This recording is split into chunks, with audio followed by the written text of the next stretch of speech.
creating better relationships between the police and residents.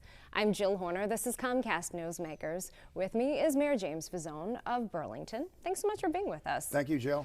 You say this is something that you've been working to do in your community for years, working to create better relationships between your police department and residents of the city of Burlington, and you've been doing it for a number of years, but starting at a young age as well. You have programs in place even in the elementary schools. Yeah, and our program in the elementary schools is called the Second Step Program. It's a CAN program that comes from the state of Washington. It's used throughout a lot of school districts.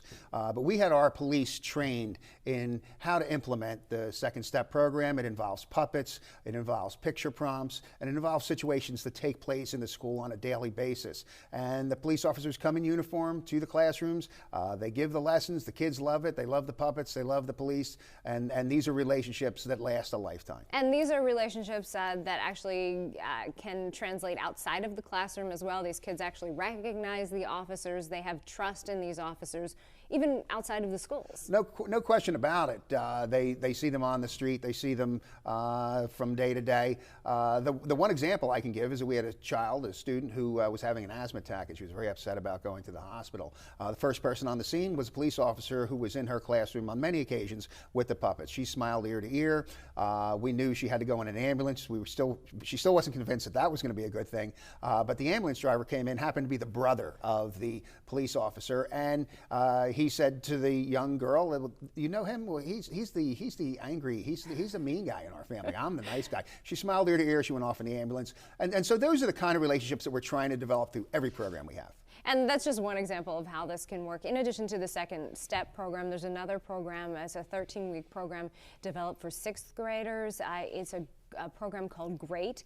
It's gang resistance education and training. Yeah, and that's a program that's used throughout the country. It was developed in Texas in the early 90s, and it's this similar program, but more designed for the sixth graders. And the police officers come in and talk about, through different prompts, they talk about character education, how to resolve conflicts, and how to be a good citizen. And that's a real successful program. We have a graduation at the end, and it's been very successful throughout the country as well as in Burlington. In addition to that, there are other programs in place where young people can actually be a part of the police department in a certain way. You have something called the Youth Police Academy, also Police Explorers. Tell us how they work. Well, the Police Youth Academy takes place for 2 weeks in the summertime.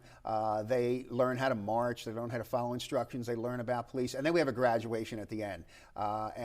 Even myself, being a large Italian guy, I was crying at the graduation, and so is everybody else. It's just a great program for children, and we also have what we call the Police Explorers. That runs the entire year, and children can get a feel for what it's like to be a police officer. That's for the teenagers, both of those programs. In addition to that, the high school does have an SRO, a school resource officer. What's the importance of having that officer within the school building? I'd say that the school resource officer addresses, just like all the other programs, that communication, developing relationships, and he's developing those relationships with children who were in high school and dealing with high school issues. You mentioned the word communication. Is that really the key in terms of these relationships? Yeah, right. Communication and then developing the relationships. It's the information that passes back and forth between human beings, and the emotion that passes back. How I treat you is how you treat me. How the police officer treats the child is how the child will treat the police officer, and we want that to just grow throughout the entire community. Thanks so much for being with us. Thank you, Jill. We've been talking with the mayor of the city of Burlington, James Fazzone. I'm Jill Horner.